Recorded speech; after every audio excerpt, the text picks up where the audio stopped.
Ngasi numidang wairam phongkiba kanglaipa meragi pause digi maruoiba pau khara khangatsaraga miyamda khudo tamjige Koutruk meitei khulda kuki singna nongmei kapsilakhre Bethel kuki khulda lwiriba kuki sing leikangna takthokpiyu khunja sing ngarang amasung nahan numidang kuki singna Imphal West District ki Lamsang Police Station manungsanba tereng popi maningsing amadi Koutruk singkhongda nongmei ram kaya kapsilaktuna Landarapagi thaudoksing aduna maram oiraga maikei adongi khunjasing mipaipa poknare haire serak asida kuki terroristna singa tainaba mafamsingda landaba amu haurakpadagi security force ki kanguna su Koutruk phayeng terem popina chingba mafamda hena akanba chekching thorangsing lokhotpa haukhre haire Koutruk ki maira paibi singna phongdorakpagi matung inade maikei adomda hana leramba khulngafasing Laikhidabagi khudongchaba lauraga kuki khulai paiba singna nauhongna landarapagi thawngsing asi chatharakpane kuki terroristing landarapa matamda maikai adomda lwiriba Central Force singna matam chana khut hanba taude khunja singna masa ngakthokjanaba SBBL amade single barrel nongmai sing kaptuna khut khara hanbadani ngarang numidang pung 3:10 taba matamda kuki terroristing na Koutruk singkhongda khanghaudana nongmai ram kaya kapsina landarakhe Madudo khulngapol singna matat oina khuthokna ke adubo maikei animakta aso apan amata yaukiba leite khunja singna chak sanaba matam oivana chariba chak hondoklamlaga koichen chanakhe maram aduna Koutruk ka tainaba singda lwiriba kuki terrorist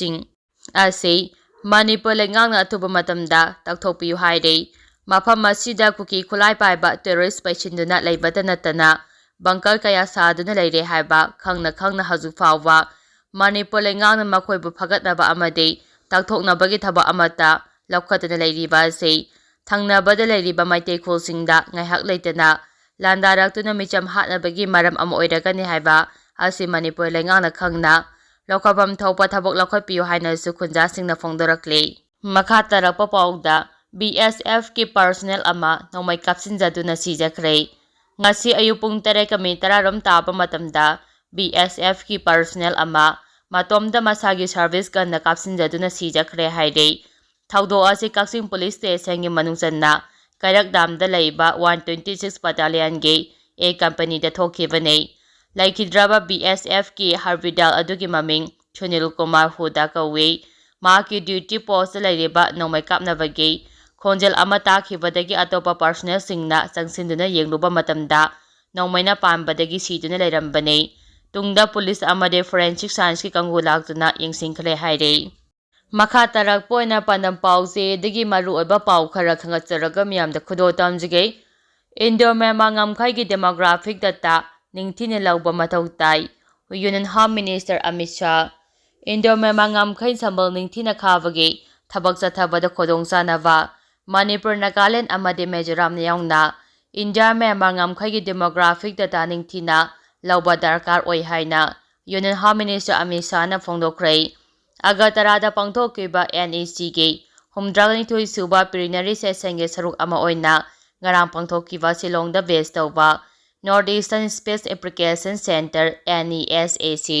Society ge 32 suba mifamda Union Home Minister Amit Shah na mathaki wafam asi phongdokibane Home Minister na chair logtuna pangthokiba mifam aduda mahakna makhata na hai awang poklamdamda leiriba mineral oil amasung core reserve singe pakthok chawthokpa mapping ama tawba mathau tai masina maikei asomda sel thumgi oiba kanaba kaya phangangane maram asna NASA Society ne space science sizinaduna lamdam asonge forest area department da meyeng thamba changi masigi dama han leramba map singa haujiki map singa sangdamnaba mathau tai amisa na hai NASA na awang poklamdamda makhoige thabak thoram singi meyeng hena pakthok chawthokpa meyeng thambagi mathau tari haina phongdol aduna masiga mari lenina maikei asomgi state lengak singna thorang sing lokhakadabani haike Prime Minister Narendra Modi gi lising makhada haukiba chahi singde India gi space sector da thuna yaungna chawkhapa purakpa ngamkhre haina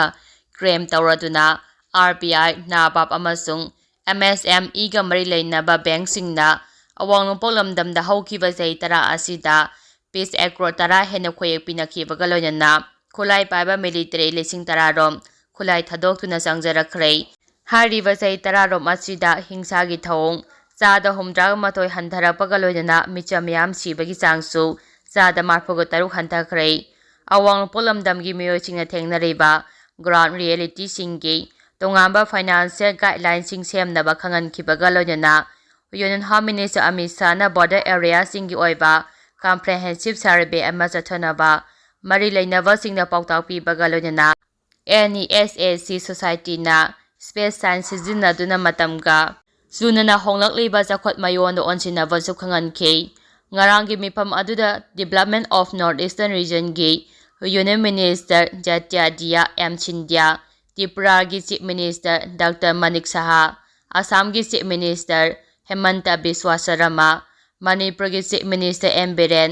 Arunachal ꯄ꯭ꯔꯗꯦꯁꯀꯤ chief minister Pema Khandu, ꯁꯤꯛꯀꯤꯝꯒꯤ chief minister Prem Singh Tamang, DoNER minister of state Sukanta Majumdar, union home secretary Govind ꯃꯣꯍꯟꯅꯆꯤꯡꯕ ꯃꯀꯣꯛ ꯊꯣꯡꯕ official ꯀꯌꯥꯁꯨ ꯁꯔꯨꯛ ꯌꯥꯈꯤ꯫ ꯃꯈꯥ ꯇꯥꯔꯛꯄ ꯄꯥꯎꯗ ꯕꯣꯁꯦꯝꯒꯤ ꯀ꯭ꯋꯥꯏꯁꯟ ꯁꯦꯛꯇꯔ ꯁꯥꯔꯒ ꯃꯍꯩꯔꯣꯏꯁꯤꯡꯗꯒꯤ ꯁꯦꯜ ꯈꯣꯝꯒꯠꯂꯝꯕ ꯃꯤꯑꯣꯏ ꯑꯃ ꯗꯦꯁꯥꯝꯅ ꯐꯒꯠꯈ꯭ꯔꯦ꯫ ꯁꯥꯁꯤꯟꯅꯕ ꯆꯦ ꯆꯥꯡ ꯁꯤꯖꯤꯟꯅꯔꯒ ꯃꯁꯥꯅ ꯃꯁꯥꯕꯨ ꯕꯣꯁꯦꯝꯅ ꯂꯧꯗꯨꯅ ꯄꯥꯡꯊꯣꯛꯀꯗꯧꯔꯤꯕ HSLC ꯑꯦꯛꯖꯥꯝꯒꯤ ꯀ꯭ꯋꯥꯏꯁꯟ ꯁꯦꯛꯇꯔꯅꯤ ꯍꯥꯏꯔꯒ ꯃꯍꯩꯔꯣꯏꯁꯤꯡꯗꯒꯤ ꯁꯦꯜ ꯂꯧꯊꯣꯛꯅꯕ ꯍꯣꯠꯅꯔꯝꯕ ꯃꯤꯑꯣꯏ ꯑꯃ ꯗꯦꯁꯥꯝꯅ ꯐꯥꯔꯒ ꯄꯨꯂꯤꯁꯇ ꯁꯤꯟꯅꯈ꯭ꯔꯦ꯫ ꯁꯤꯡꯖꯃꯩ ꯄꯨꯂꯤꯁꯇ ꯁꯤꯟꯅꯗ꯭ꯔꯤꯉꯩ ꯃꯥꯡꯑꯣꯏꯅꯅ ꯃꯍꯩꯔꯣꯏ ꯂꯨꯞ ꯑꯁꯤꯒꯤ ꯀ꯭ꯋꯥꯀꯩꯊꯦꯜꯗ ꯂꯩꯕ ꯁꯪꯂꯦꯟꯗ ꯄꯥꯡꯊꯣꯛꯈꯤꯕ ꯄꯥꯎꯒꯤ ꯃꯤꯐꯝ ꯑꯃꯗ ꯂꯨꯞ ꯑꯁꯤꯒꯤ ꯁꯦꯀ꯭ꯔꯦꯇꯔꯤ ꯖꯦꯅꯦꯔꯦꯜ ꯅꯣꯡꯊꯣꯝꯕꯝ ꯊꯣꯏꯊꯣꯏꯕꯅ ꯍꯥꯏ꯫ ꯊꯧꯕꯥꯜꯗ ꯂꯩꯕ ꯕꯦꯔꯤꯟ ꯑꯦꯀꯥꯗꯃꯤꯒꯤ ꯄ꯭ꯔꯤꯟꯁꯤꯄꯥꯜꯅꯤ ꯍꯥꯏꯖꯕ ꯔꯥꯏꯁ꯭ꯔꯝ ꯔꯥꯖꯦꯁ ꯀꯧꯕ ꯃꯤꯑꯣꯏ ꯑꯁꯤꯅ ꯐꯣꯇꯣꯁꯣꯞꯀꯤ ꯃꯇꯦꯡ ꯂꯧꯔꯒ ꯀꯨꯝꯖꯥ 2025ꯗ ꯄꯥꯡꯊꯣꯛꯀꯗꯧꯔꯤꯕ HSLC ꯑꯦꯛꯖꯥꯝꯒꯤ ꯀ꯭ꯋꯥꯏꯁꯟ ꯁꯦꯛꯇꯔ ꯁꯥꯔꯝꯈꯤꯕꯅꯤ꯫ ꯕꯣꯁꯦꯝꯒꯤ ꯀꯟꯇ꯭ꯔꯣꯂꯔ ꯑꯃꯗꯤ ꯀ꯭ꯋꯥꯏꯁꯟ ꯁꯦꯛꯇꯔꯁꯤꯡ ꯈꯨꯗꯛꯇꯗ ꯂꯧꯒꯗꯕ ꯐꯣꯔꯃꯦꯠ ꯑꯁꯤ ꯃꯇꯧ ꯀꯔꯝꯅ ꯃꯍꯥꯛꯅ ꯄꯥꯏꯔꯝꯂꯤꯕꯅꯣ ꯍꯥꯏꯕꯁꯤ ꯌꯥꯝꯅ ꯆꯤꯡꯅꯅꯤꯡꯉꯥꯏ ꯑꯣꯏꯕ ꯋꯥꯐꯝꯅꯤ ꯍꯥꯏꯈꯤ꯫ ꯃꯍꯥꯛꯅ ꯃꯈꯥ ꯇꯥꯅ ꯍꯥꯏ ꯃꯤꯑꯣꯏ ꯑꯁꯤꯅ ꯕꯣꯁꯦꯝꯒꯤ ꯃꯤꯑꯣꯏ ꯈꯔꯒ ꯂꯧꯇꯨꯅꯔꯒ ꯃꯁꯥꯃꯛ ꯀ꯭ꯋꯥꯏꯁꯟ ꯁꯦꯛꯇꯔꯅꯦ ꯍꯥꯏꯖꯤꯟꯗꯨꯅ ꯃꯤꯅꯨꯊꯣꯡꯗ ꯂꯩꯕ ꯁꯟꯁꯥꯏꯟ ꯀꯣꯆꯤꯡ ꯑꯃꯗꯤ ꯄꯥꯠꯁꯣꯏꯗ ꯂꯩꯕ ꯃꯥꯏꯟꯗ ꯄꯥꯋꯔ ꯀꯣꯆꯤꯡ ꯁꯦꯟꯇꯔꯗ ꯆꯠꯇꯨꯅ ꯃꯍꯩꯔꯣꯏꯁꯤꯡꯗꯒꯤ ꯁꯦꯜ ꯆꯥꯅꯕ ꯍꯣꯠꯅꯔꯝꯈꯤꯕꯅꯤ꯫ ꯃꯍꯥꯛꯅ ꯕꯣꯁꯦꯝꯒꯤ ꯀꯟꯇ꯭ꯔꯣꯂꯔ ꯑꯣꯐ ꯑꯦꯛꯖꯥꯃꯤꯅꯦꯁꯟ ꯑꯌꯥꯝꯊꯣꯏ ꯍꯥꯏꯔꯤꯕ ꯃꯤꯑꯣꯏ ꯑꯁꯤꯒꯤ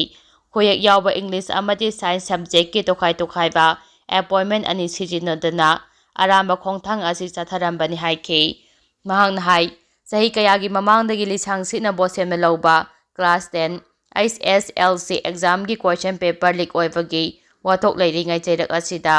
ꯉꯁꯤꯒꯤ ꯑꯁꯤꯒꯨꯝꯕ ꯑꯔꯥꯟꯕ ꯊꯧꯑꯣꯡ ꯀꯌꯥ ꯊꯣꯛꯂꯛꯄ ꯑꯁꯤꯅ ꯕꯣꯔꯗ ꯑꯁꯤꯕꯨ ꯃꯤꯌꯥꯝꯅ ꯊꯥꯖꯅꯔꯛꯇꯕꯒꯤ ꯐꯤꯚꯝꯗ ꯂꯥꯛꯂꯦ꯫ ꯑꯔꯥꯟꯕ ꯊꯧꯑꯣꯡ ꯆꯠꯊꯔꯝꯂꯤꯕ ꯃꯤꯑꯣꯏ ꯑꯁꯤꯒꯤ ꯃꯊꯛꯇ ꯂꯩꯉꯥꯛ ꯑꯃꯗꯤ ꯕꯣꯁꯦꯝꯒꯤ ꯃꯥꯏꯀꯩꯗꯒꯤ ꯃꯇꯝ ꯆꯥꯅ ꯃꯤꯠꯌꯦꯡ ꯆꯪꯗꯨꯅ ꯊꯧꯗꯣꯛ ꯑꯁꯤꯗ ꯆꯦꯟꯅꯕ ꯃꯤꯑꯣꯏꯁꯤꯡꯒꯤ ꯃꯊꯛꯇ ꯆꯩꯔꯥꯛ ꯄꯤꯍꯧꯗ꯭ꯔꯕꯗꯤ ꯍꯦꯟꯅ ꯋꯥꯊꯣꯛ ꯑꯣꯏꯔꯛꯂꯣꯏ ꯍꯥꯏꯅꯤꯡꯉꯥꯏ ꯂꯩꯇꯦ ꯍꯥꯏꯅꯁꯨ ꯃꯔꯤ ꯂꯩꯅꯕꯁꯤꯡꯒꯤ ꯄꯨꯛꯅꯤꯡ ꯆꯤꯡꯁꯤꯜꯂꯛꯂꯤ꯫ ꯅꯥꯀꯜ ꯑꯃꯔꯣꯝꯗ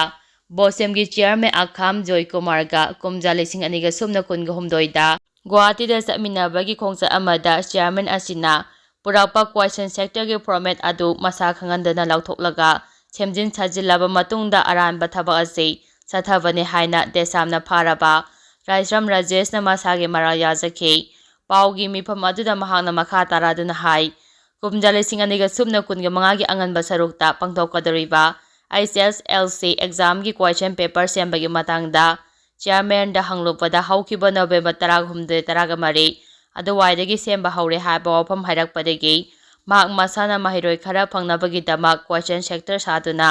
ꯀꯣꯆꯤꯡ ꯁꯦꯟꯇꯔꯁꯤꯡꯗ ꯆꯠꯈꯤ꯫ ꯃꯍꯩꯔꯣꯏ ꯈꯨꯟꯅꯥꯏꯗ ꯆꯥꯎꯅ ꯃꯤꯅꯝꯕ ꯊꯕꯛ ꯑꯁꯤ ꯃꯈꯥ ꯇꯥꯅ ꯑꯃꯨꯛ ꯍꯟꯅ ꯇꯧꯔꯔꯣꯏ ꯍꯥꯏꯅ ꯃꯍꯥꯛꯅ ꯐꯣꯡꯗꯣꯛꯈꯤ꯫